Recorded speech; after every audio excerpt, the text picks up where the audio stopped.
She tamed the war god from her previous life, only to make him avenge her. Yet that man who was always calling her sister, begging her for a little affection, turned out to be a downright devious madman. She was the hunter, and at the same time, the prey in his eyes. After Arian learned that her fiancé had fallen in love with someone else, the passion that had burned for 3 years went out in an instant. All that remained was disgust for him. She was no longer that fool who, on a rainy day, would be satisfied just to catch a glimpse of him, even while getting drenched. Nor would she be happy for days, just because he smiled at her once. After her feelings disappeared, she finally realized Damien might never have loved her. What he valued was nothing more than the power she had accidentally revealed when saving him. Her family had possessed powerful healing abilities for generations, serving only the royal family, and only the emperor knew this secret. So when the man met his true love, he did not even bother to keep up the act. He even wanted to enjoy the blessing of having both women at once. Arian insisted on breaking off the engagement, but the man disagreed. He seized her as she tried to leave, and loudly demanded to know why she was withdrawing from the marriage. "I no longer love you, Damien.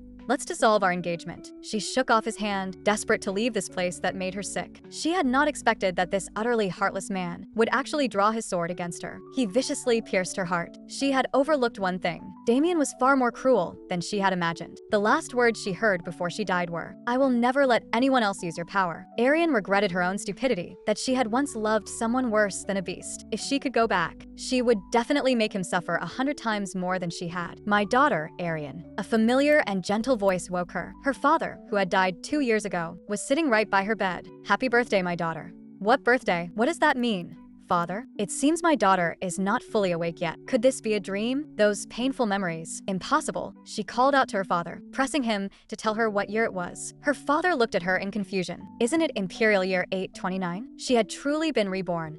Returned to her birthday 4 years ago, the day before she ever met Damien. She clung to her father and burst into tears. It was endless regret and self-reproach. If she had not been infatuated with Damien, her father would not have been so disappointed as to head to the battlefield and ultimately leave this world. The tragic days in the Duke's household were still vivid before her eyes. She would never pass up the chance for revenge. Damien suffered from an illness that was nearly impossible to cure, and she was almost the only one who could heal him. She would use this to drive him toward destruction. But if she approached him without any defenses, she might be the one destroyed instead. So she had to find someone strong enough, someone who could both take her father's place on the battlefield and confront him, this sword master, head-on. And a few years later, such a person would indeed appear in the Empire. He was the war god of the Empire, a once-in-a-millennium genius of the sword. But right now, he was only a battle slave struggling to survive in the arena. She had to tame this beast before the Crown Prince found him. After Arian was reborn, she set Kassadin as her first target, looking across the entire continent. Probably only he could become stronger than Damien. There was still 1 year left before he would be discovered by the Crown Prince and taken back. She had to find him first. So when her father asked what birthday gift she wanted, she said she wanted a younger brother. Her father was so startled, he thought his daughter wanted him to remarry. The Empire's law stated, once war broke out, every family had to send one man to the battlefield. Violating this law could even result in being stripped of one's title in severe cases. Her father had therefore died in battle in her previous life. Kassadin, a slave gladiator, had already been driven into a desperate corner by now. As long as she made him a member of their family and gave him sufficient benefits and care, then he would surely be willing to take her father's place on the battlefield. And if Damien ever tried to do anything to her, she could also rely on Kassadin for protection. She was determined to obtain this man and find a way to make him family. She begged her father to agree to this absurd request, never expecting that he would accept it outright. There was only one condition. She had to bring the person back first for him to meet, and the person had to be reliable. After Arian said goodbye to her father, she could hardly wait to start preparing for her trip to find her future younger brother. This was also her first time stepping into the dueling arena. She spent money like water and asked the attendant to take her to the best seats. After all, money was the one thing she never lacked. The royal family monopolized the Celsia family's healing power and, in return, gave them ample wealth. But in her previous life, she had broken the agreement with the royal family and told Damien the secret. All for that utterly worthless love.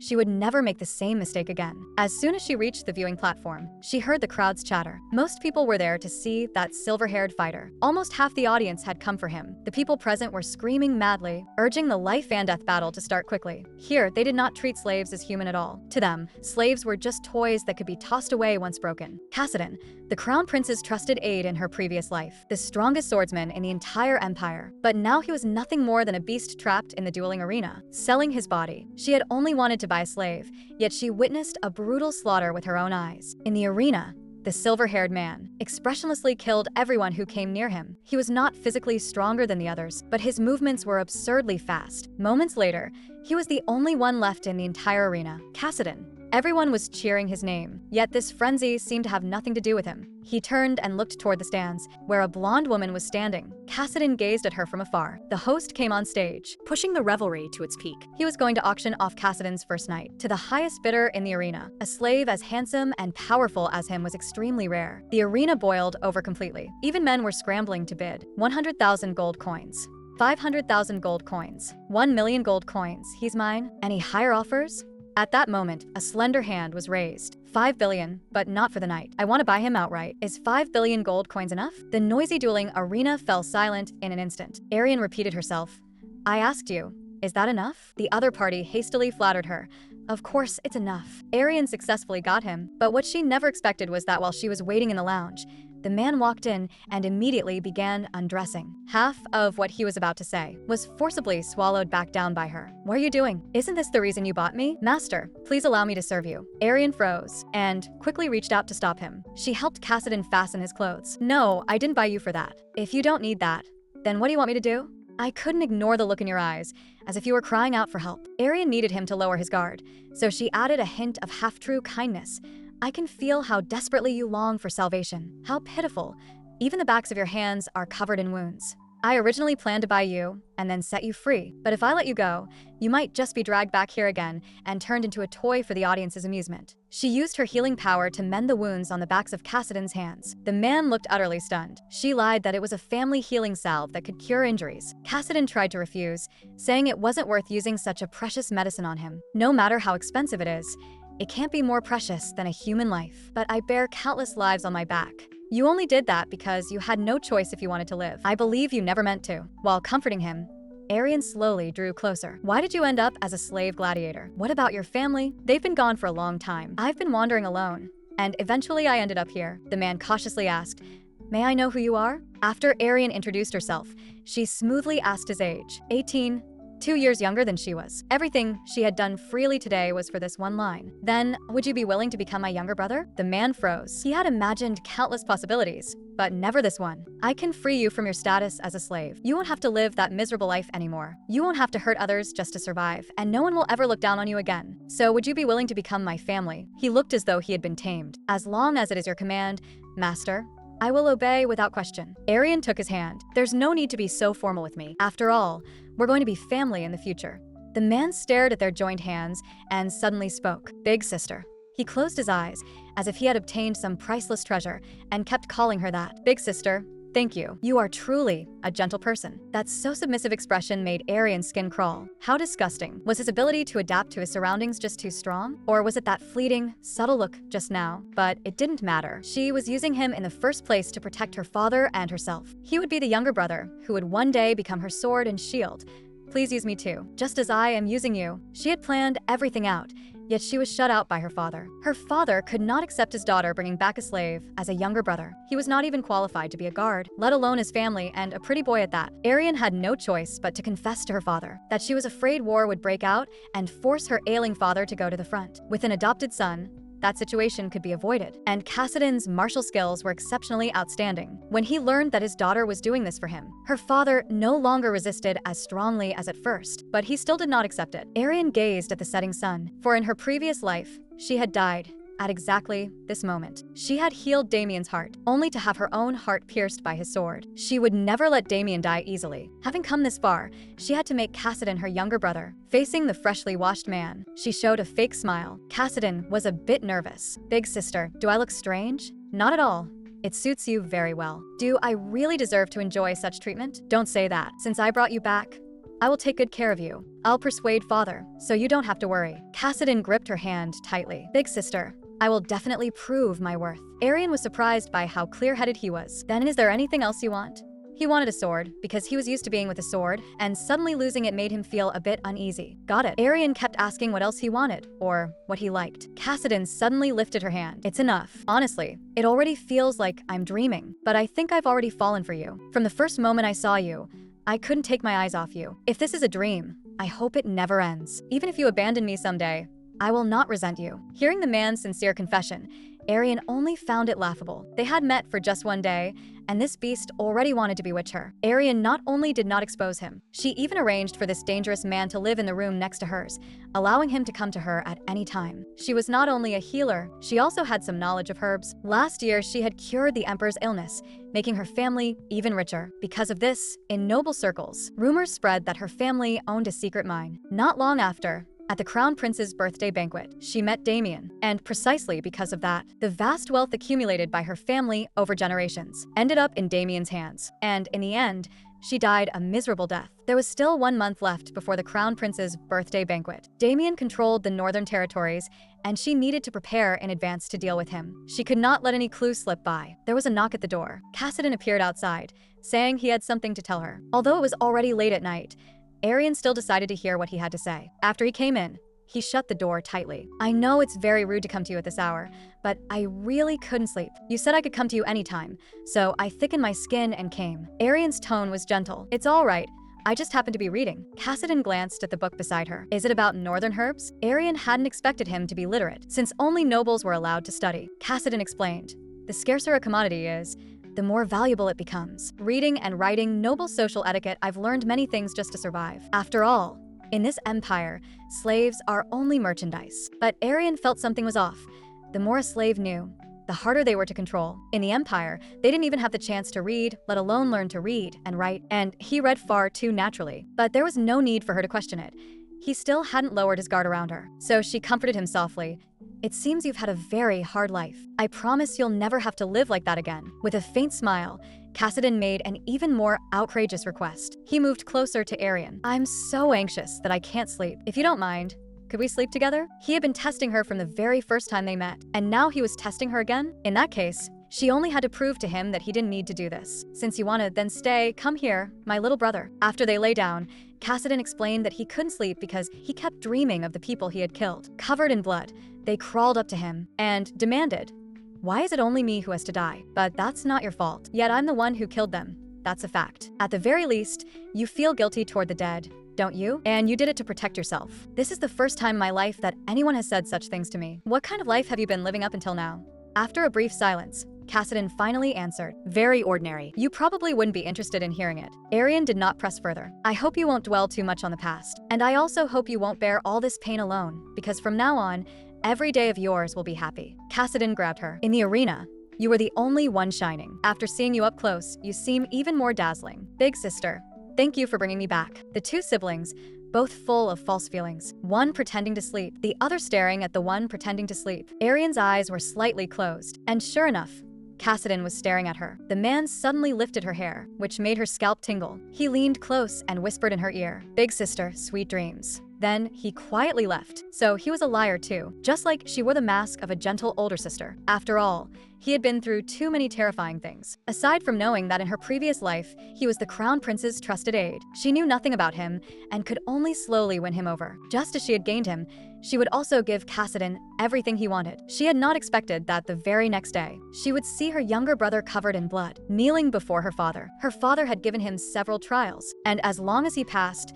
he would accept him as family. He had to pick herbs guarded by monsters from a cliff, each task deadly enough to cost a life. Arian asked Cassidon if he was hurt. "Big sister, it's fine. This is just the monster's blood." She protested to her father on the spot. Cassidon had more than enough strength to pass any test. There was no need for this at all. "Dad, "I'm the one who brought him back. If you won't agree because he's a slave, then cast me out of the family too." No one had expected Arian to go this far. Even if it looked like she was being unreasonable, there was nothing to be done. She could not afford to waste time on this adoption. Her father, however, thought she had become infatuated with a slave. "Dad, you like drinking herbal tea." The slaves who grow those herbs were mostly nobles of other countries. When their nations were wiped out overnight, they lost their titles and fortunes and became slaves. A title is such a fleeting, illusory thing, like a midsummer night's dream or frost in deep winter.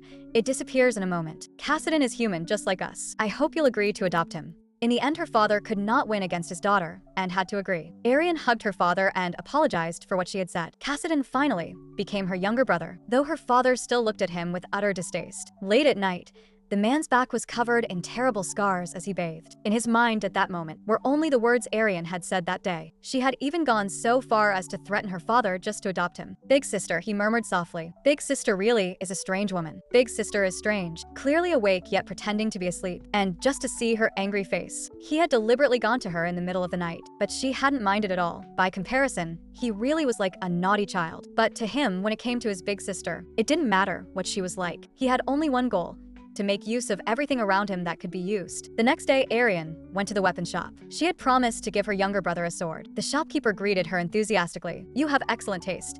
This was once used by the prince of the fallen kingdom of Hylon." Arian was not convinced. If it were really that precious, why is it still gathering dust here? When he named the price, she understood why the sword had never sold. But money was the last thing she lacked. After dinner, she went to find her younger brother. She waited a long time before he finally appeared. "Big sister, I'm sorry. I was just in the bath. I didn't hear you knock. What is this?" "Open it and see." Cassidon froze slightly. "Where did you find this sword?" "At a nearby shop. The moment I saw it, I thought it suited you. It just doesn't have a scabbard." "It should have a scabbard." Arian was puzzled. "How do you know?" Because short swords like this usually come with a scabbard, especially one this fine." The shopkeeper said it was lost a long time ago. Supposedly, a prince once used the sword. Cassidon lowered his eyes. "I see. Then should we have a scabbard made for you? This is a gift from you. It's better to keep it as it is." Arian smiled. "Once again, welcome to our family." "Thank you, big sister. Meeting you is the greatest blessing of my life. If it weren't for you, I would still be living an inhuman life in the arena. That day you descended like an angel from the heavens. I could see no one but you." Arian did not return his hug. "I'm very happy to become family with you, but brothers and sisters don't hug like that." "Really? It's just that I haven't felt warmth for so long that I lost control for a moment. It was my mistake." Arian sneered inwardly. "A mistake? How ridiculous. Just how stupid do you think I am?" "Well, fine. Go on thinking I'm gentle and foolish, and then let down your guard like paint dissolving in water." Slowly died through by me. Late at night, Cassidon could not help but ask why she had risked being cast out of her family just to make him one of them. "Because I promised you. You said that even if I abandoned you, you wouldn't resent me, but I won't abandon you. You did it just for that promise? That's one reason. When you said you hoped I wouldn't abandon you, you looked as if you were about to cry. So I thought, I must make you happy." Cassidon reached out his hand to her. "Big sister, I'm truly happy right now." She could feel his obsessive gaze fixed on her face. But this time, she chose to fall asleep.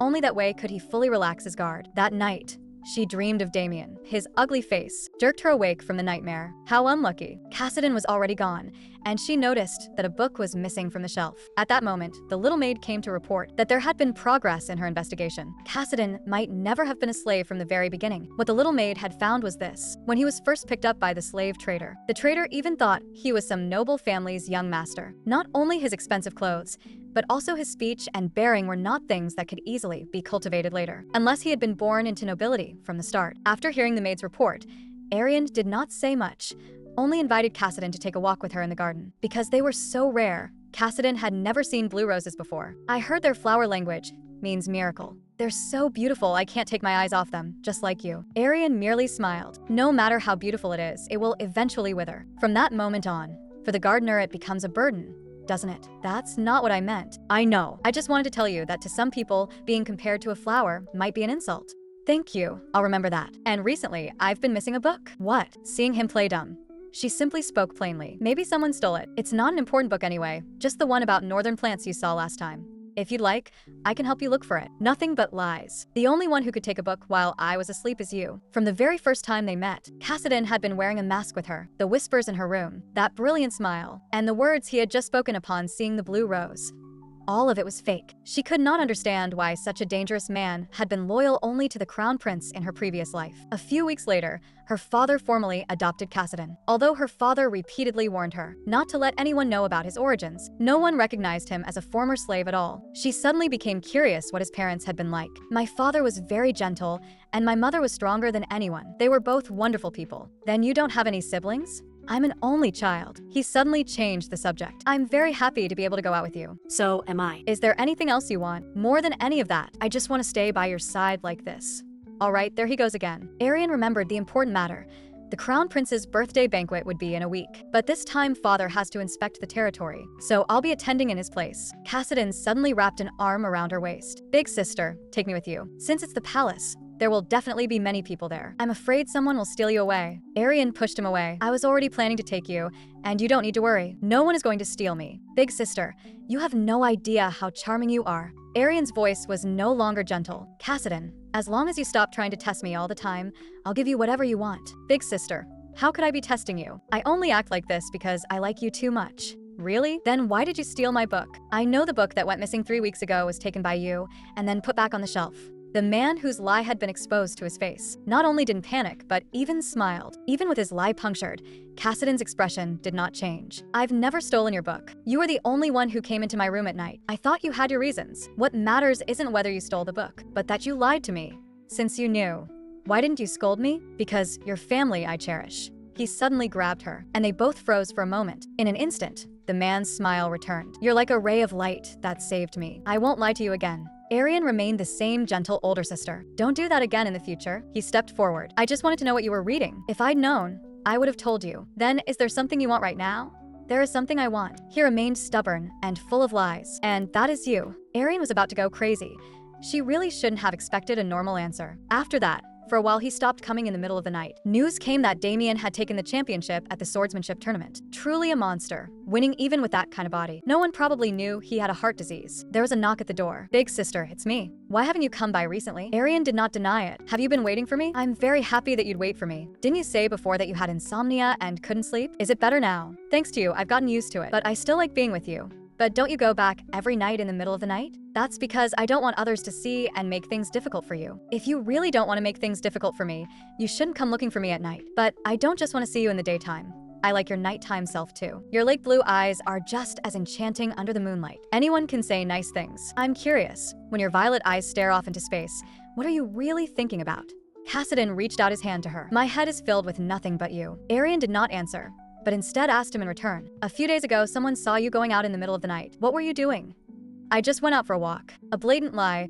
He clearly hadn't returned until just before dawn. After a night passed like that, she welcomed the Crown Prince's birthday, which was also the day she met Damien for the first time. Unlike before, this time she was not alone. From the moment they got in the carriage, Cassidy had been clinging to her, not only squeezing up beside her, but even refusing to let go of her hand. When Arian told him to let go, he only leaned against her even more boldly. I want to stay like this. I really wish time could stop. Once we reach the palace and others see you, I know I'll be unhappy. Cassidy, your joke is going way too far. I want to know why you lie to me about everything, but you definitely won't answer easily. I'll wait for the day you open your heart to me. So it seems you don't believe what I say. Do you know, Cassidy, every time you lie, the lashes on your right eye tremble just a bit. You're actually not good at lying at all.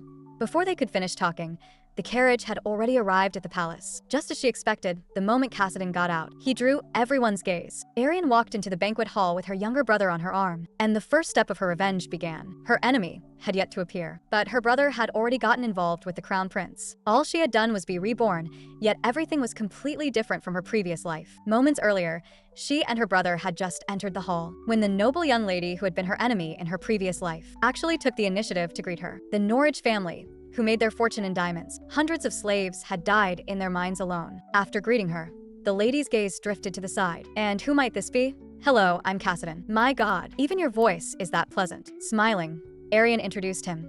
This is my younger brother. The nearby ladies were all drawn over as well, like a pack of wolves who had spotted prey. I remember you're an only daughter, aren't you? Could it be you've refused to step into society all this time just so you can keep such a handsome younger brother to yourself? How in the world did she come to that conclusion? Cassidy was quickly surrounded. May I ask a somewhat rude question? Do you have a lover? Before Cassidy could even answer, the others were already impatiently extending invitations. I don't have a lover, but there is someone I hold in my heart. Who is she? The first time I saw her, she was wearing a sky blue gown that bared her collarbones and a diamond necklace. I couldn't take my eyes off her at all, and my heart has belonged entirely to her ever since, leaving no room for anyone else. That was exactly what she had been wearing when she bought him in the arena. What is this lunatic trying to do? Her name is... Just then, the herald's announcement of the Crown Prince's arrival rang out, and Arian finally let out a breath. Leon Craspe, the man whom Cassidy was originally supposed to serve as a trusted aide. But for Arian, Cassidy was the best choice to protect her family, so she also felt guilty toward Cassidy. After the Crown Prince finished his congratulatory words, he raised his glass and declared the banquet begun. By habit, Arian glanced at her brother, only to see that he was not drinking. Cassidy showed a wicked, devil-may-care smile. What was going on? Before she could think it through, The sound of a shattering glass rang out. The crown prince had suddenly begun vomiting blood in great mouthfuls. Someone had poisoned his wine, and the hall fell into chaos in an instant. None of this had ever happened in her previous life. Originally, the banquet should have lasted until nightfall, and only then would Damien arrive. And the only variable between then and now was the slave younger brother she had brought back. Cassidon raised a hand to cover his mouth, and from her angle, she could clearly see the upward curve of his lips that made her skin crawl. Why would he do this? In her previous life, he had been more loyal to the crown prince than anyone. I have no family. They've been gone for a long time. It should have a scabbard. Memories surged up. If he truly was the prince of the destroyed kingdom of Hylon, then the poisoning made sense. But in her previous life, as the crown prince's confidant, he had served him for 3 years. Why hadn't he acted back then? How had he suppressed his hatred all that time? Arian reached out and touched him. So, it was you, the prince of Hylon. The man's pupils shrank sharply. What did you just say to me? He had killed at the banquet and been exposed by her on the spot, and Cassidon's hands were trembling. Yet there was not a trace of fear in his eyes, only anger toward her. It seemed she truly had taken in a ferocious beast. She patted him lightly to soothe him. It's all right, Cassidon. Just don't do something like this again. I'm saying this for your own good, and I'll protect you. At that moment, the emperor summoned her to appear before him. He did not even wait for the greetings to finish. Before ordering her to begin treatment at once, she lifted the crown prince's sleeve and began examining his body. The toxin had already spread through his entire system. It took effect extremely quickly and was both colorless and tasteless. In almost an instant, she determined what poison it was. Butterfly grass, a poisonous plant that grows only in the north. The very book Cassidon had stolen just happened to describe how to extract this toxin and how to mix it with jadeite to remove its scent. It was a lethal poison. A moment later, and even if he were saved, he would have been crippled for life. Pardon my rudeness. She quickly undid the crown prince's clothes and immediately began the treatment. As the light of healing flared, the toxin faded little by little. The crown prince's complexion gradually returned to normal. His breathing also became steady. You're safe now, your majesty. The emperor thanked her excitedly and said he would exceptionally grant her one request. But Arian replied that this was only her duty. Since the crown prince had been saved, the next step was to find the culprit. Arian was glad she was a healer. That way she could easily clear her brother of suspicion. I've identified the toxin in His Highness's body, but I don't know if I should tell you. It's fine. Speak quickly. It was a deadly poison from the north. Butterfly grass. The emperor's younger brother had once ruled the north. After his death, he left behind a son, her enemy from her previous life, Damien. It was enough just to plant a seed of doubt in the emperor's heart. Even if Damien's father had no interest in the throne, Damien was different. He was ambitious. Even if a later investigation cleared his name, a doting father like the emperor would surely suppress him. What to do? Her younger brother was simply too adorable. Just as she was about to leave, the emperor stopped her. Until my son fully recovers, could you stay by his side? The emperor had to return to the banquet to calm the nobles, and of course Arian would not refuse. Before leaving, the emperor thanked her once more. Did he really trust her that much? Could he truly be thinking of making her a candidate for crown princess? There had been such rumors years ago. The man on the bed suddenly stirred. Your Highness, are you awake? No response.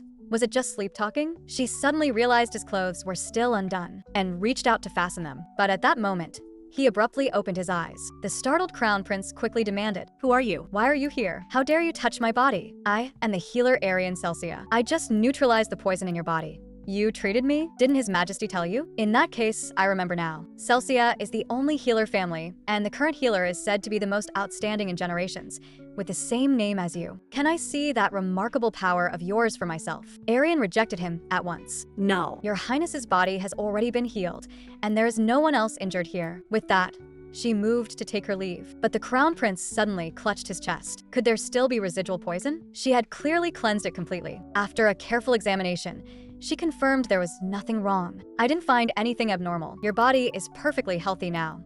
Far from lingering poison, he was in good enough shape to go fight in the arena. Yet another person with a ridiculous level of resilience. So you really are a healer. Arian was speechless. He was a year older than she was, yet had royal pampering really produced a personality like this? She only wanted to leave as soon as possible, but he grabbed her in one motion. Wait. I feel uneasy. Could you stay with me a little longer?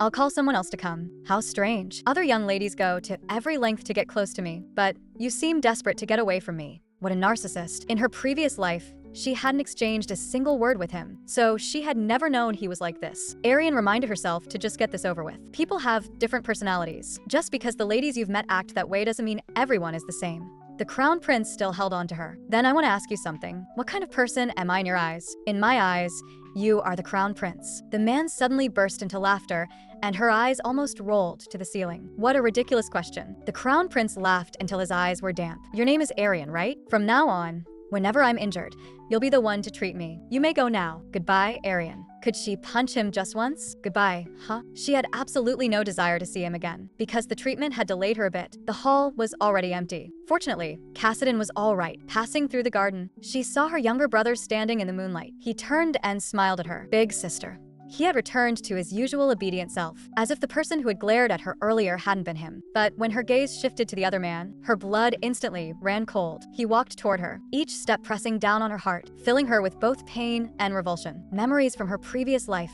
surged up once more. She had died beneath his sword. That gentle yet hypocritical voice tore at her heart. Nice to meet you. I'm Damien Dyers. Seeing her enemy again, the hatred boiling in her chest, mixed with nausea, completely shattered the girl's usual calm expression. Are you all right? You look rather pale. She forced herself to calm down. After all, she had practiced for this encounter countless times. I'm fine.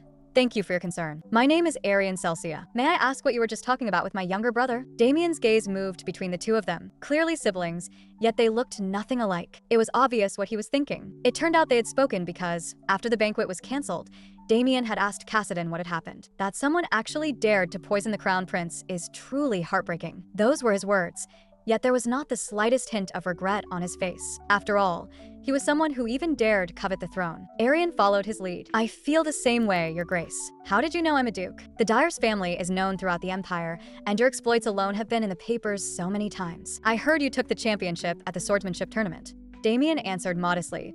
That was only good luck. Who would have thought that?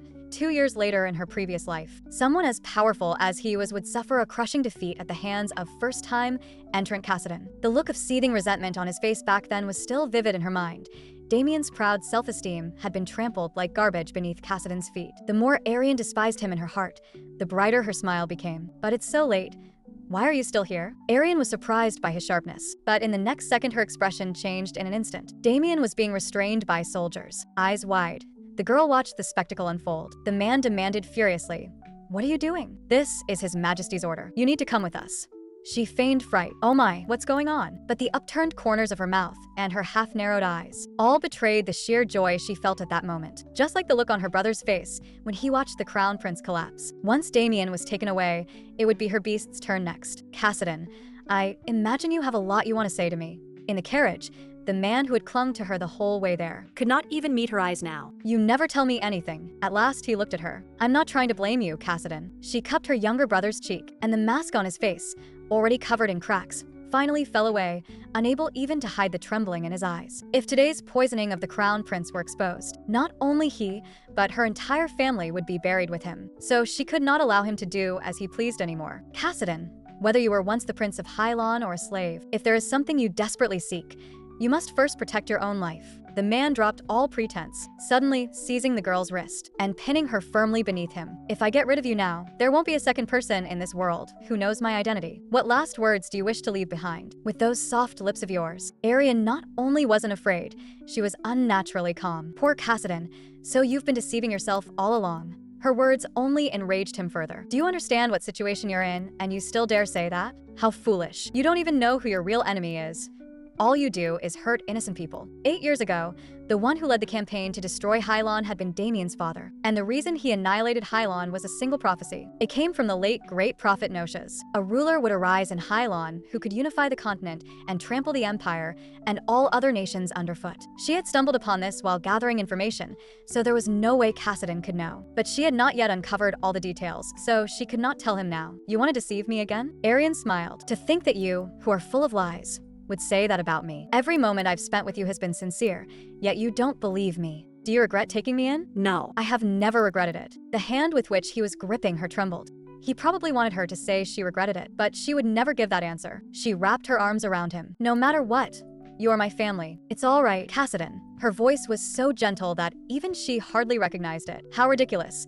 She was clearly just using this man. It seemed the night was destined to be a sorrowful one. When she returned to the estate, she instructed Sasha to prepare hot water and also to find books and information on Hylon for her. Should I get you more jewels? No, last time you gave me an entire jewelry box. I'll go prepare your bathwater now. The little maid fled in a fluster. She was truly adorable. Turning her head toward the room next door, she raised her hand and knocked. There was almost no wait before he opened the door. Talk with me a while before bed. Both of them were silent. She quietly brewed tea. The tea leaves first bobbed up and down in the water, but in the end they would sink, and the surface would return to calm. That seemingly endless pain, and everything that feels unbearable. One day, it will all end. She saw the person across from her begin to waver again. Arian mocked herself inwardly. She spoke comforting words to Kassadin, yet she herself was still trapped in that dream called Damien from the past. She had no right to say such things. Taking Kassadin in and fulfilling his wishes was all just for the sake of using him. Shameless as she knew it was, she had to keep playing this role. As long as she could destroy Damien and have someone go to war in her father's place, she would do anything. She rose and walked toward the man. You don't have to feel uneasy. Even if you lie to me as you always do, I won't say anything. No matter what your past is, you are my family. You're free to use me as you like. If there is something you want, then even if my hands are drenched in blood, I will make it come true for you. Arian's bottomless tolerance finally made Kassadin snap. He roared, "What exactly are you doing this for? If you curse me for being ungrateful and faithless, I could at least understand. So, why don't you blame me? No one can guarantee I won't do something like that again. If you wanted to hurt me, you would have done it long ago." For someone who had become a beast just to survive, it was only natural to reject bearing his heart. But the emotions she had poured into Kassadin were not wasted. He was already being slowly changed by her. Kassadin hesitated. He felt as if someone were squeezing his heart in a ruthless grip. Arian would sometimes show an expression he could not read, not one of grief, nor of deep thought, but as if she did not care about anything at all. There were too many things he could not understand, why she could be so accepting of him. Whenever the pain became unbearable, he could somehow find comfort in that woman, along with suspicion and a frustration he could not name. He put on his sleepwear and went to stand before the mirror, practicing his smile as he used to. "Big sister," he put his mask back on. Once again, he knocked on Arian's door. "Big sister, I want to know more about you, and I want to apologize and hear your voice again. My body's been burning up since just now." Naive Arian thought he was ill. "Where are you feeling uncomfortable?" He took her hand and pressed it to his bare chest. "Here, it's getting hotter and hotter. Big sister, why is my body like this? You really are beautiful. Every time I see you, I feel this way, and your hands are so soft." Arian suddenly yanked open his nightclothes. The man's smile turned mocking. "See, everyone is the same." In the next second, his assumptions were brutally overturned. "Is this a burn? No wonder I felt such a big scar. This one is from blades and axes. This is a brand iron mark. Even as a gladiator, you couldn't get this many burns. Have you been tortured?" Kassadin's mind went blank. He answered on instinct. Yes. Arian did not press him. She simply pulled him down to sit, gently covering his eyes. Healing light spread from her palm, and as time passed, she slowly withdrew her hand. Kassadin had not felt his body this light in a very long time, and those ugly scars were gone. "Did I scare you? I put on the medicine I mentioned last time. I can't believe I didn't notice before. It must have hurt a lot. I'm sorry for making you endure it until now. My dear little brother, let go of your worries and rest easy." Late at night, after Arian fell asleep, Kassadin sat up at the edge of the bed, staring at her for a long time. He had failed again. In the end, the one who had fallen into the trap was him. And the next day, Arian was faced with a major problem. The crown prince had actually come calling, for revenge's sake alone. If Kassadin in her previous life could endure for so many years under this bastard, his patience was truly something else. As Sasha brushed her hair, she brought up the latest rumors. They say Archduke Damien, who tried to assassinate the crown prince, is still locked up in prison. But since there's no solid proof, he'll probably be released soon. Indeed, based on last night alone, it would be hard to keep him in prison for long. And from what she knew of Damien, even if he had truly committed the crime, he would find a way out. Once freed, he would certainly try to ferret out the real culprit. If he learned the truth, he would use it as leverage to try to win Kassadin over. Since that was the case, she would start with the crown prince's side and meet Damien ahead of time. "Sasha, help me dress as splendidly as possible." When her hair was done and she stepped out, she saw Kassadin leaning against the wall outside her door, as if he had been waiting for her a long time. "Big sister, where are you hurrying off to?" "To meet a guest. May I come with you?" "That doesn't seem very appropriate." "Why not?" Arian silently griped to herself.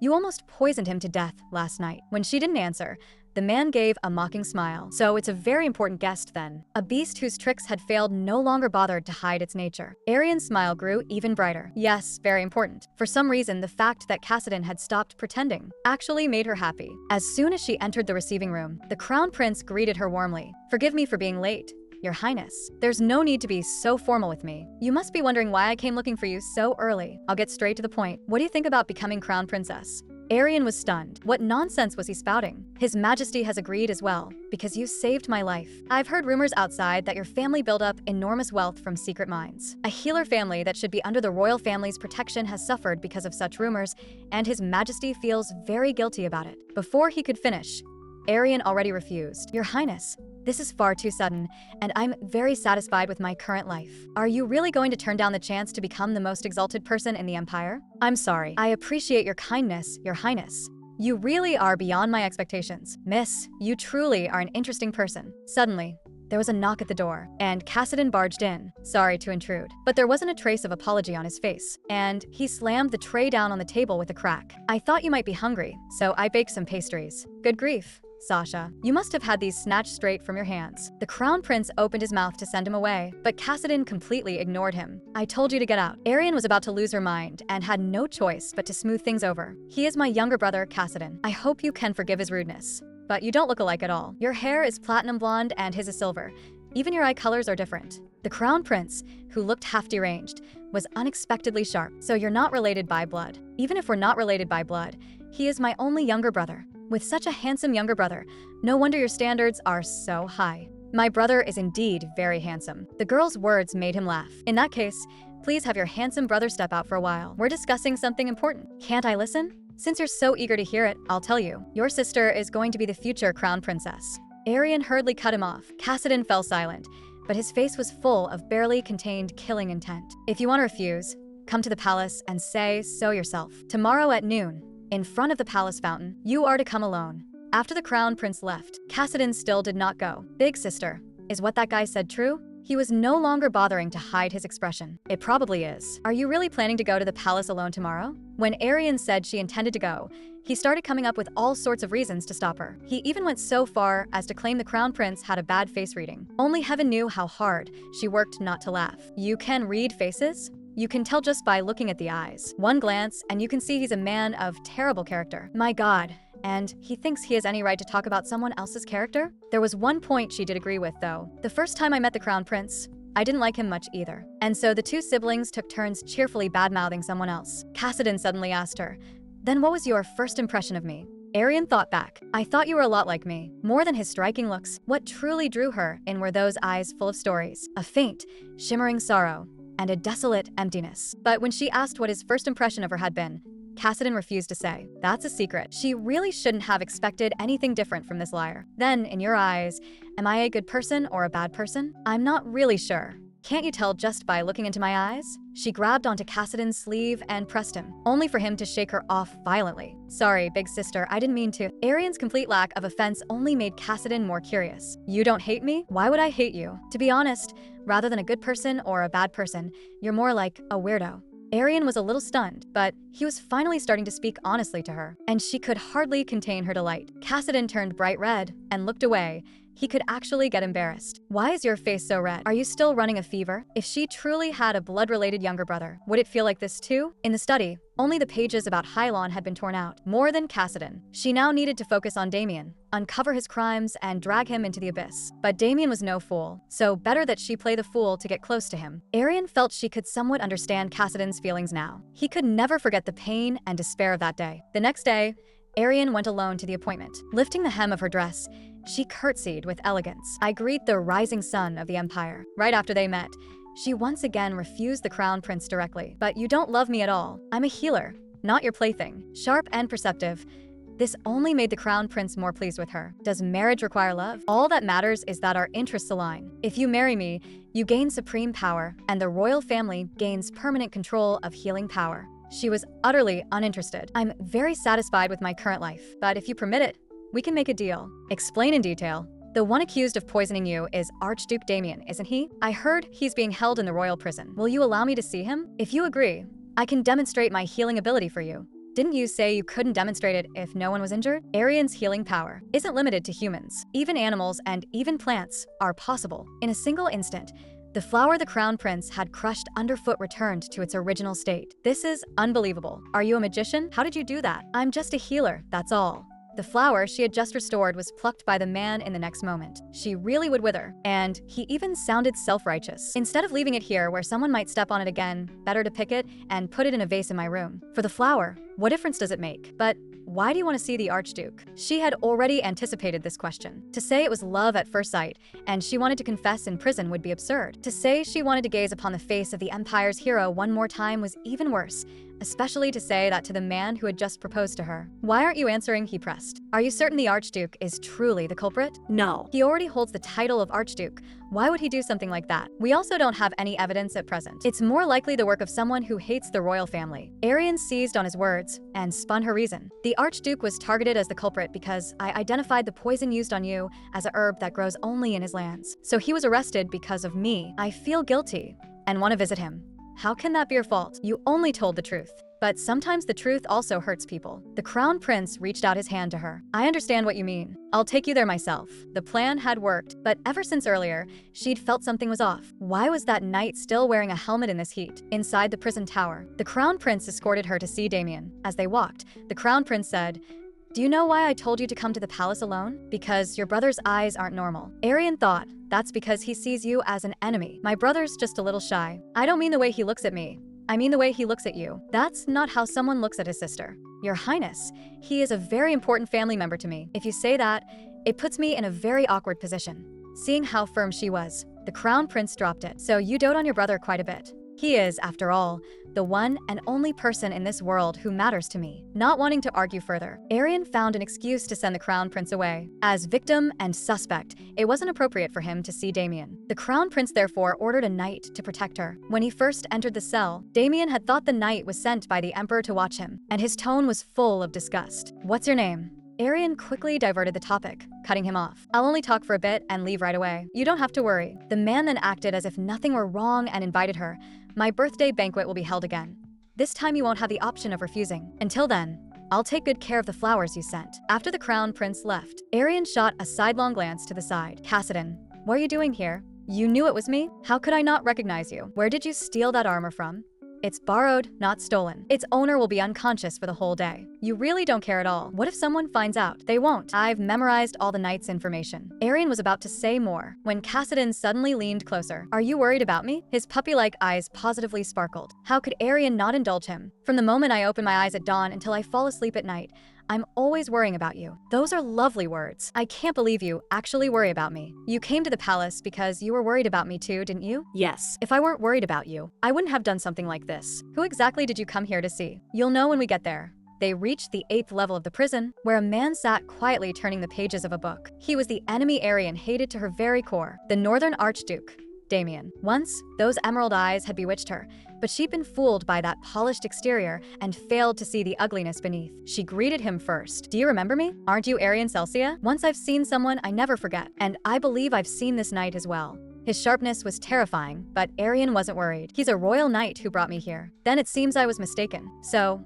what brings you to the prison?" To win her enemy's trust, she shamelessly put on an act. "I risked coming here to save you, and you just brush off my feelings like that. If I'd known, I wouldn't have come." Damien frowned. "Do you truly believe in love at first sight with me?" "Of course. What other madwoman would run into a prison like this?" "Before meeting you, I didn't believe in love at first sight at all. Your star-like eyes, that chiseled jawline, and your low, husky voice, they all fascinate me." She had tossed her sense of shame to the wind. "For your sake, I went to great trouble to persuade the crown prince to let me come." Hearing that she was close to the crown prince, Damien's interest was piqued. "Are you very familiar with him?" "Of course." Arian pointed at Cassidan. "This royal knight was personally assigned by him. If you don't believe me, you can ask him. In her previous life, the two of them hadn't gotten along. Even when Damien went out of his way to approach the crown prince, he was often stood up. So if she really became crown princess, her revenge would be far too restricted." Arian continued to bait him. "If you tell me why you were late for the banquet, I can prove that His Highness will clear your name." Damien suddenly stepped away from the bars and moved a bit closer. "Then how about this? If you explain your identity in detail and your relationship with the crown prince, I'll tell you what I was doing that day. Because I want to know more about you too." He really did drive a hard bargain, never willing to lose even a little. "You want me to discuss the crown prince's private matters in front of a royal knight? Clearly, you don't trust me at all. I feel like a fool for having feelings for you. I came here to help you, but all you can think about is how to use me." Seeing that she was about to leave, Damien panicked. "Fine, I'll tell you. If you walked away disappointed, I'd feel guilty. I was actually preparing a gift for His Highness, but it was such a hassle that just bringing it back took a lot of effort.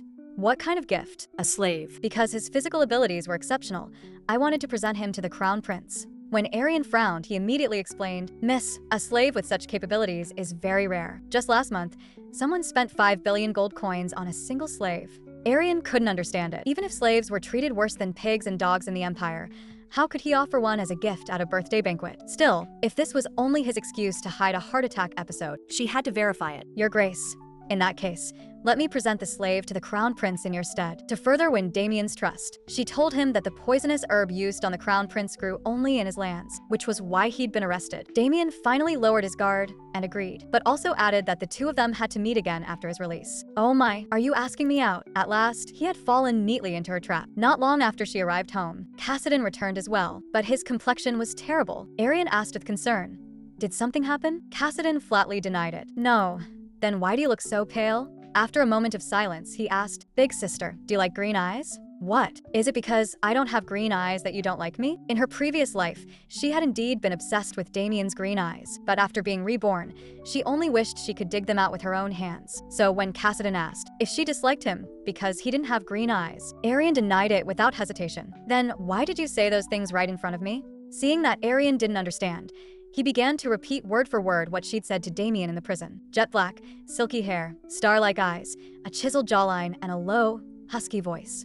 He could recite it without missing a single word. "No, my little brother, the person I like most is you. Don't ever say again that I could hate you. No matter what you look like, you are the one I love most in this world." Words that usually worked every time only enraged him completely this time. How many people have you fooled with lines like that? Arian froze for a moment. She had never expected him to actually lay hands on her. "Big sister, I'm talking to you. In your eyes, what number am I?" She turned her face away. "You're the first." "Big sister, don't look away. Look me in the eyes when you answer." Cassidon's grip was so tight, she could barely breathe, and her voice trembled with it. "Cassidon, why are you doing this?"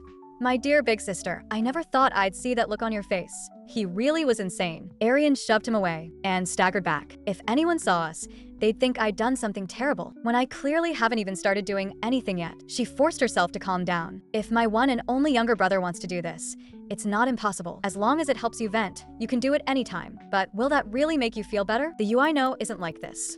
You'd better stop provoking me." She knew very well that Cassidon only bared his fangs because he couldn't bring himself to trust anyone. She gently cupped his face. "I will always stand on your side, but I hate you. Even if you hate me, even if you use me, it doesn't matter. I just don't want you to keep tormenting yourself." Cassidon fell silent, only staring at her before turning and leaving. Arian didn't entirely deny what he'd said, because she truly had made him family in order to use him. But he had deceived her as well, hadn't he? The fallen prince had far too many stories he could not speak of. Since he refused to tell her, she would investigate on her own. The next day, Arian followed Sasha deep into the mountains. This was information Sasha had bought from a broker, someone who might know Halen's secrets. Lived in a humble little cabin. When the door opened, an elderly man came out, the very great prophet Noshas, rumored to have died. "Young lady, you are indeed someone deeply favored by the gods. Even these blind, old eyes can see the marks the gods left upon you." Arian quietly asked, "You once foretold that a ruler who would make the empire and all other nations bow would be born in Hylon. Is that person still alive?" "He lives, but the prophecy has changed. The eagle with broken wings has found a nest where it can rest, while a crow that doesn't know the height of the heavens covets the eagle's nest."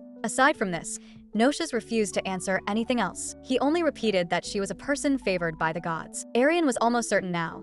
The child of prophecy was Cassidon, and the crow most likely meant Damien. So he really had been coveting the throne all along. She suddenly became very curious what Cassidon's reaction would be if he knew. After all, in an instant he had fallen from prince to slave and endured countless wretched days and nights. How fierce must that blazing desire for revenge be? If he knew that the son of the man who destroyed his country was still alive, would he be glad? "My poor little brother, I'm glad you and I share the same enemy." To say the gods favored someone as twisted as she was, she had no right to such favor. When Arian returned to the estate, she stood in front of Cassidon's door, hesitating over whether to knock. "Why did you come looking for me? Is something wrong?" Arian stood at the window, gazing at Cassidon. Those large hands of his reached toward her again, then were pulled back with visible restraint. "Where did you go today, big sister? If you truly wanted to know where I was going, you should have followed. You never tell me the truth. What are you afraid of? Afraid I'll expose your identity? Afraid I'll send you back to the arena? If it's not that, Then are you afraid of me? She took his hand and pressed it against her neck. If this would set your mind at ease,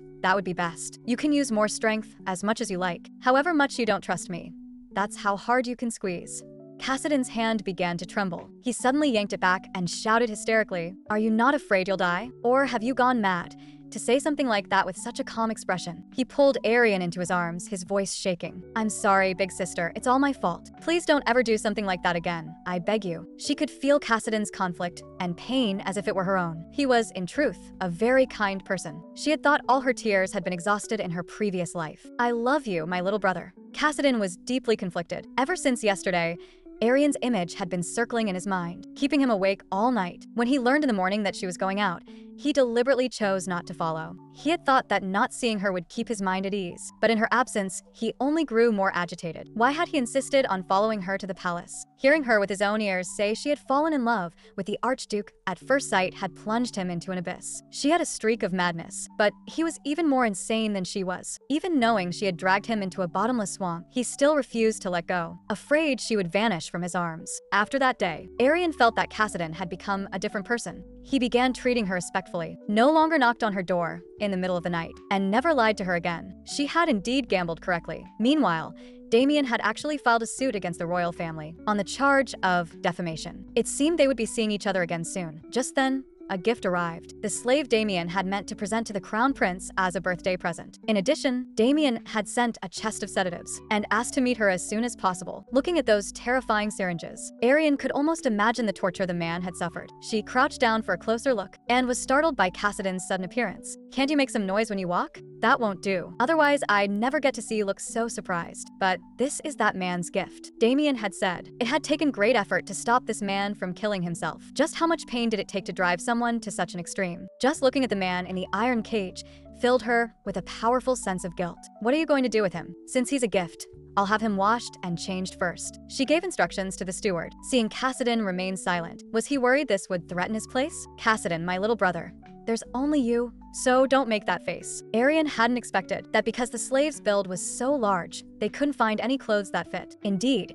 with a physique like this, he was practically a perfect warrior. No wonder Damien had wanted to use him to win the crown prince's favor. Forget it, they could have clothes made. But soon a new problem emerged. This slave could not speak. No matter what she said, he gave no response. Arian tried using a commanding tone. This time he moved. The sofa that usually took 3 people to lift with difficulty, he raised with ease. He did not eat or speak, like a soulless tool. There were strange wounds on his body as well. The girl began examining him. The sedatives had thrown his heartbeat into chaos. Completely at odds with his robust exterior, his insides were already riddled with damage. Suddenly, she thought of something and pried his mouth open. The man's tongue had been cut out. She analyzed the sedative's components, and as expected, they were poison. Of course, with Damien's personality, he would never hand over such a powerful slave for nothing. She ordered him to lie down on the bed. No matter what, she had to purify the toxins first, and then restore his severed tongue. This was probably the most exhausting treatment she had ever attempted. "I really hope that when you wake up, you can tell me what you went through in the Duke's mansion." With that, she began the treatment. The poison eating away at his body was gradually purified. Compared to this,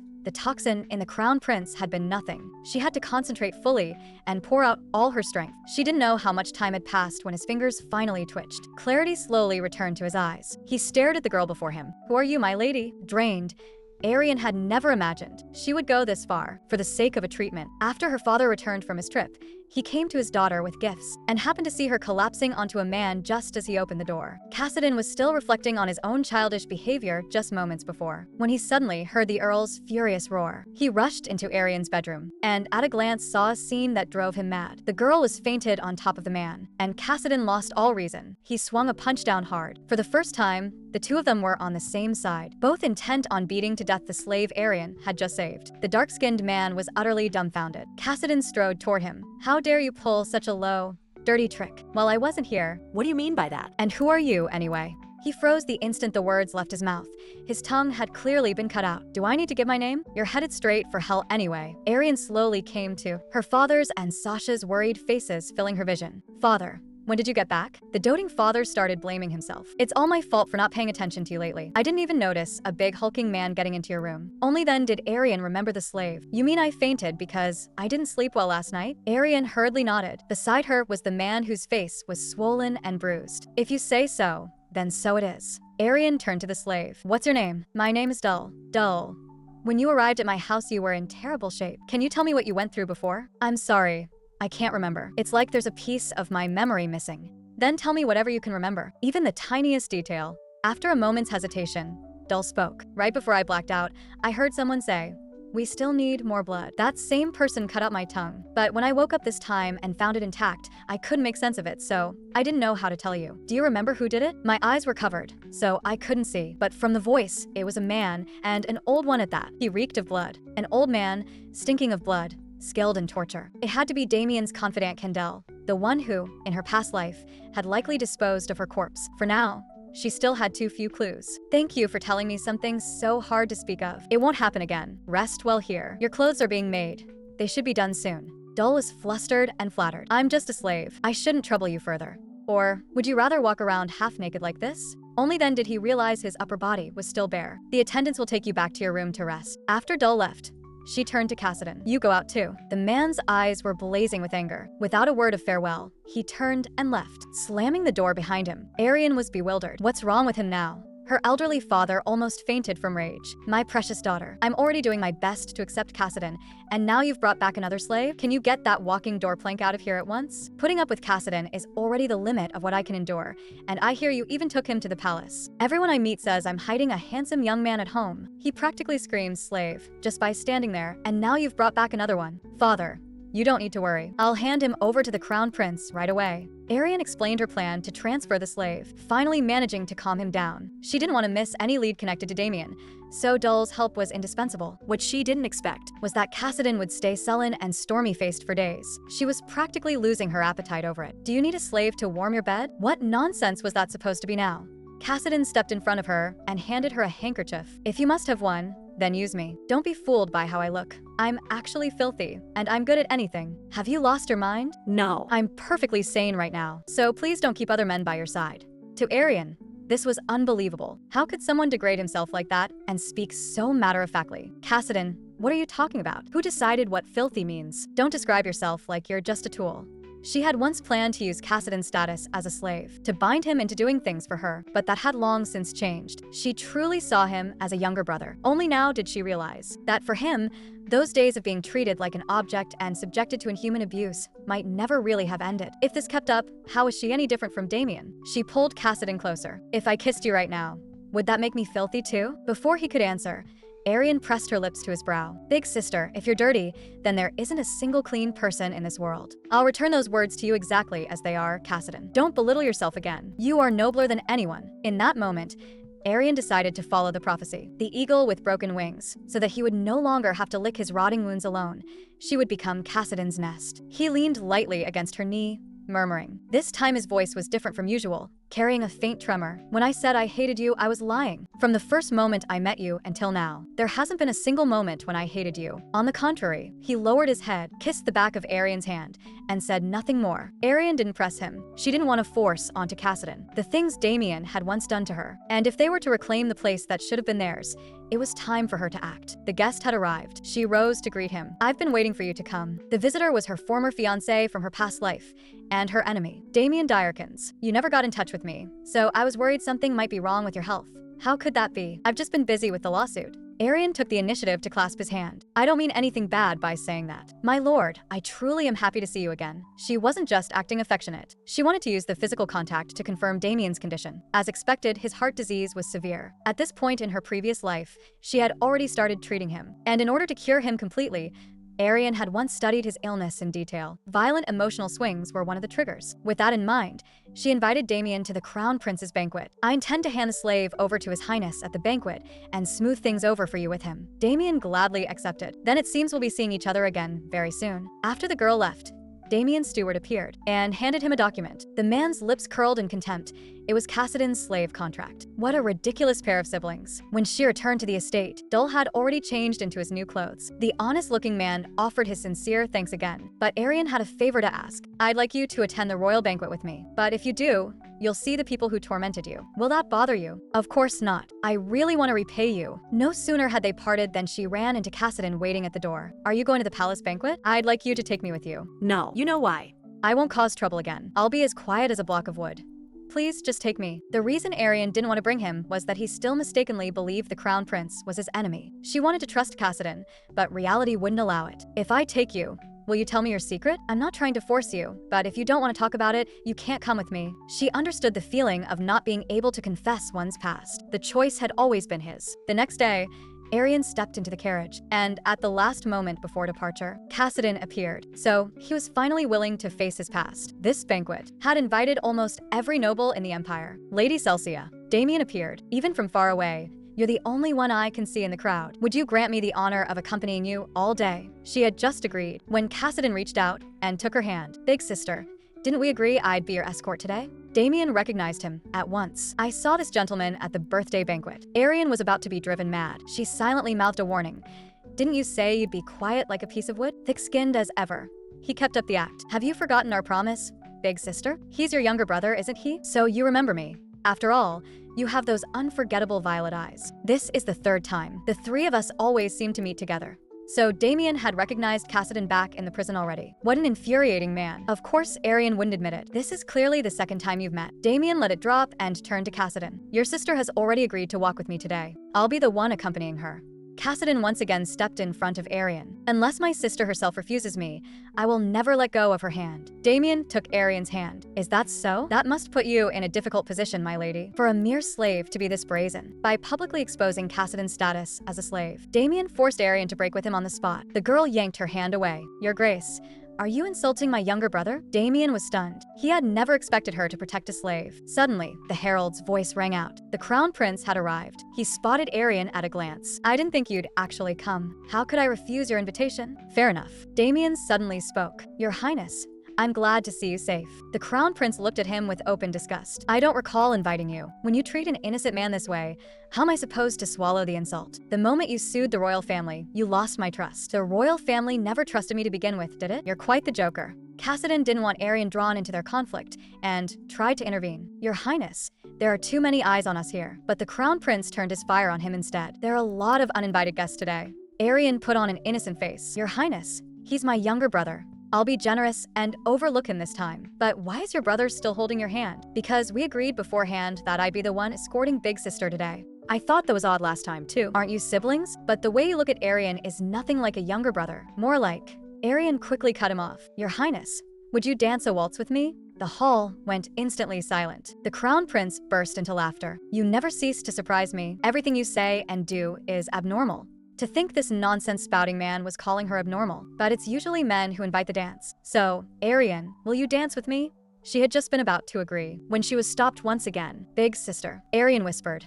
Don't worry. His eyes instantly dimmed. The crown prince took her hand and turned to look at Damien. Before we dance, I'd like the uninvited guests to leave. I'm terribly sorry, but I have an arrangement with Lady Celsia. My lady, don't you have something you wish His Highness to look over? That was exactly what Arian had been waiting for. She called Dull over, and the man stepped forward. The crown prince looked completely puzzled, and Arian began to introduce him. He is a slave, the gift Archduke Damien originally intended to present to you at the birthday banquet. Before I explain everything, I'd like you to first promise to guarantee my safety. I'm afraid that once I speak the truth, His Grace will vent his anger on me. Wait.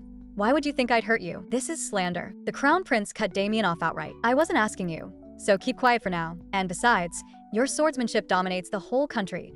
Getting rid of someone would be child's play for you. Damien was furious. You not only threw an innocent man like me into prison, now you're humiliating me in public as well. That's what you get for never watching your tongue. Otherwise, why would she beg me to protect her? Arian had thought the crown prince would just vent his anger on Damien, but she hadn't expected him to drive Damien this far. Of course, she had no intention of being satisfied with only this. After all, her revenge had only just begun. Your Highness, because I admired Archduke Damien. I once went to visit him in prison, but he tried to make use of my relationship with you, to hand this slave over to you, and thereby clear himself. Damien tried to cut her off, but the crown prince stopped him. We only released him back then, because of insufficient evidence. If so, why would he use our relationship like this? Because in different situations, the benefits a connection can bring are different. Those with power and status are rarely satisfied with what is already in their hands. I truly don't understand what more a man as highly placed as an archduke could be craving that's even more precious. Arian's words were nothing less than a suggestion that Damien coveted the throne. Arian Celsia, Damien roared, that's enough. Please don't come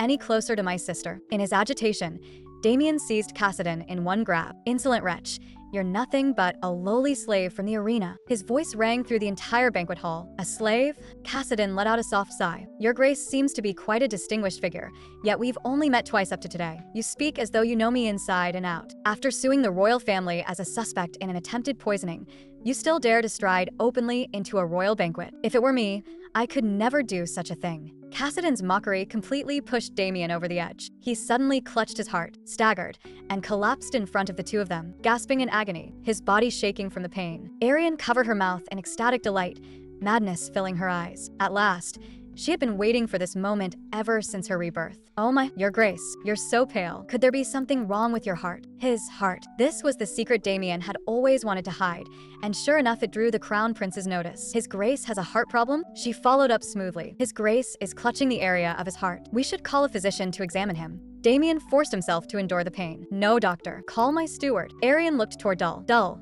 go and support His Grace." "Don't touch me." Damien struggled and refused, but Dull pressed him down in one swift motion. "I've heard you were my original master?" Damien's expression turned instantly to terror. "This is my first time formally greeting you. Your Grace, Archduke Damien." How your tongue was clearly agitated yet again. His attack grew even worse. The moment before he lost consciousness, he faintly heard the girl's voice. "I know a doctor who can cure any illness or wound." On the day the girl died, fire also broke out within the palace. The entire royal knight order rebelled. The emperor was executed, and the empire was destroyed that very day. The one who brought all this about was her younger brother, Kassadin. Arian jolted awake from the dream. She was gulping for breath. "Big sister, did you have a nightmare?" "Don't worry, I've been by your side the whole time." She had fallen asleep in the carriage on the way back, and been carried into her room by him. Only then did Arian realize she'd been changed into a nightgown. "Wait, you said you were by my side the whole time?" "It was Sasha who changed your clothes. I stepped outside." "Big sister, do you not trust me?" "Of course I trust you, and I trust you as well." If she claimed she didn't soften at all in the face of such a smile, that would definitely be a lie. But now she had to make things clear. "Do you still remember the promise we made before?" "Of course I remember. But where should I start?" "In the past, there was a kingdom called Hylon. Its king cherished peace, and so remained neutral. But because its military strength was weak, it was ultimately wiped out without resistance under the iron hooves of the great powers. The royal bloodline was slaughtered, and only one prince was left, who had lost everything and fallen into slavery, dragging out a life worse than death. He lived for one purpose only: revenge. I want to utterly destroy the trash that annihilated Hylon and make them feel every bit of the pain I went through." Arian told him about Damien's coveting the throne. "My saying I admired him was a lie. My goal was to obtain more information. During my investigation, I discovered something. Damien's father was the true culprit behind Halen's destruction. There was once a great prophet in the Empire who foretold that Hylon would produce a conqueror capable of unifying the continent. Feeling threatened, Damien's father used the prophecy as a pretext to take the initiative and attack Hylon." "I see. So it was all just because of a prophecy." Arian went on. "The one who trampled Hylon to the ground is already dead. I know the Empire's crimes cannot be undone. It's just that." Arian fell silent. She was suddenly afraid of hearing his answer. She recalled that nightmare. The Kassadin in her dream had hollow, despairing eyes, completely devoid of emotion. It was as if he sensed her unease. "Big sister, though you healed my scars back then, I wasn't happy at all. My life was full of hatred and resentment toward this country. You kept trying to wedge yourself into my life. I thought that if I just scared you, you'd stop bothering me. At the time I sulked and thought, I've gone this far. She's sure to give up on me now. But instead, you chose to accept me, and my wishes seem to have changed because of that. Now I've found another reason to go on living. You're the one who pulled me out of that lightless despair. So you are my salvation." Damien, who had returned from the banquet, had by now stabilized. His face was twisted with hatred. "I underestimated that woman. Arian Celsia. She's a complete lunatic." That same day, Kassadin suddenly barged into Dull's room. Dull froze on the spot. "Why have you come looking for me alone?" The man's face was as cold as a blade. "I'm the one who should be asking questions. You only need to answer." It turned out Dull had always claimed to have lost his memory, but Kassadin had never believed him. He wanted to force Dull to spit out information about the ducal house. "If I could, I'd also like to remember what happened back then. Just Lady Arian's kindness alone is more than I can ever repay." Kassadin clamped a hand viciously around his throat. "You are not allowed to say my sister's name. What do you think you're doing?" Arian walked in on the scene. Elsewhere, Damien stared at the portrait on the wall, remembering his father's last words. "You must claim the throne. Only you are worthy of that position." But before that, he had to deal with this damned heart disease. The steward brought him his medicine, as well as more new documents. "Master, the slave we sent to the count's estate, has not only recovered from his wounds, his body has become healthy again. A bad feeling rose in his chest, and he wanted to advise his master to stay away from Arian, but how could the arrogant Damien ever listen? It's just a wild beast and a spoiled young noble lady. Just make sure the materials are ready. At the banquet, Arian obtained the crown prince's consent. To keep dull, she found Cassidon in the garden. So, in the end, you still took that guy in. Am I not enough on my own? Arian sighed helplessly. You should know that's not the issue at all. Big sister, you used to keep saying you loved me. Why have you stopped lately? Back then,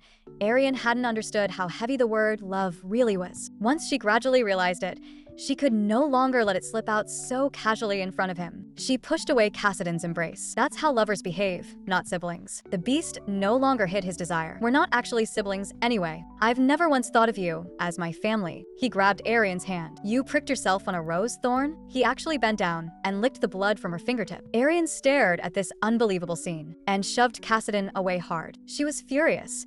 But who exactly was she angry at? Cassidon? Because he had torn apart this hollow facade of a family bond. Or because of that brief moment of hesitation in herself before she pushed him away. This strange sibling game was now completely over. I've always liked you. From the moment our eyes met in the arena, even though I tried to draw a clear line between us. I later realized how important your touch and gentle smile are to me. You once asked me what I wanted. Now it's my turn to ask you. What do you want? I'm willing to become a sword that belongs to you alone and win you everything you desire. So I hope that in your eyes, there will be only me. Cassidon, have you lost your mind completely? I never expected you to truly see me as your sister, but we still made an agreement. At the very least, you shouldn't say things like that. We are legally adopted siblings. Arian had realized long ago that even after suffering inhuman torment, Cassidon's smile remained bright and pure. This sibling bond that had begun solely for the sake of revenge, when had it turned into something genuine? His attitude suddenly shifted. Then please expel me from the family. What are you talking about? Don't you find things as they are now very strange? If you dislike me, you can just strike me from the register. Why would you say that? Do you actually want me to abandon you? He fell silent for a moment, then said quietly, because I don't want to be your weakness. In the study, the Earl flew into a rage. This is insane. Which bastard wrote this article? The newspaper had published the news that Cassidon had once been a slave. From the previous day on, Arian had locked herself in her room. She didn't answer Cassidon. Even she herself didn't know what she wanted. She hoped he would be like pigment scattered in water, slowly died through by her, bit by bit. But she hadn't realized that while she was dyeing him, she herself had long since taken on color as well. What exactly were they to each other? Her father suddenly came to see her. The crown prince gave you that big fellow? Dad, I'm sorry. I clearly promised you I'd send him away, but it ended up like this. You're not planning to bring him into our family, are you? Of course not. I would never do that. Her father gave her a suspicious look. Nor will you make him your knight? You'll keep him here only as a slave. Only after hearing his daughter confirm it did he finally relax. The two of them mentioned Cassidon at the same time, and her father spoke his mind. I never thought I could hide it for life anyway. He stands out too much. To be honest, I really hated him at first. I wanted nothing more than to drive him out immediately. But he kept doing things that helped me. The longer we were together, the more I felt he wasn't an ordinary person. It wasn't just his bearing. His ability to learn was also remarkable. Documents that took me several days to polish, he could finish in one. So I once suspected he might be a fallen noble from some country. Actually, Cassidon came to see me this morning. He asked me to expel him from the family, saying he couldn't let us get into trouble because of him. He also asked me to give you this letter. Before he left, he said he would settle this matter with his own hands. He swore he would repay your kindness someday. Arian, he's already left here. Her father said he was like a migratory bird. One day, he would return to the nest. He seems to have sensed my dislike, so he only calls me father when you're around. Once, I got especially angry and cursed him for seducing my daughter. When he heard that, he actually laughed. He said he hadn't expected the Earl to speak to a slave first. Don't you have any self-respect? I'm insulting you. Guess how he answered? Given my current situation, I don't have the luxury to worry about such things, so how could I care? For me, just being by her side is already happiness. Only now did the girl realize that she had always been intent on knowing his past, yet had never truly thought about understanding his heart. Arian, because Cassidon was so determined, I had no choice but to strike him from the register. But he promised me he will come back. Didn't he leave you a letter as well? So let's believe him this once. In a cabin deep in the forest, a man was kneeling on the ground. The cloaked man took a bottle from his arms, uncorked it, and sniffed the contents, then froze. He remembered what Blackskin had said, so that guy really hadn't been lying. 2 days later, at the ducal residence, Damien received an uninvited guest. I didn't expect you'd still dare come to me. And my steward's disappearance. That was your doing.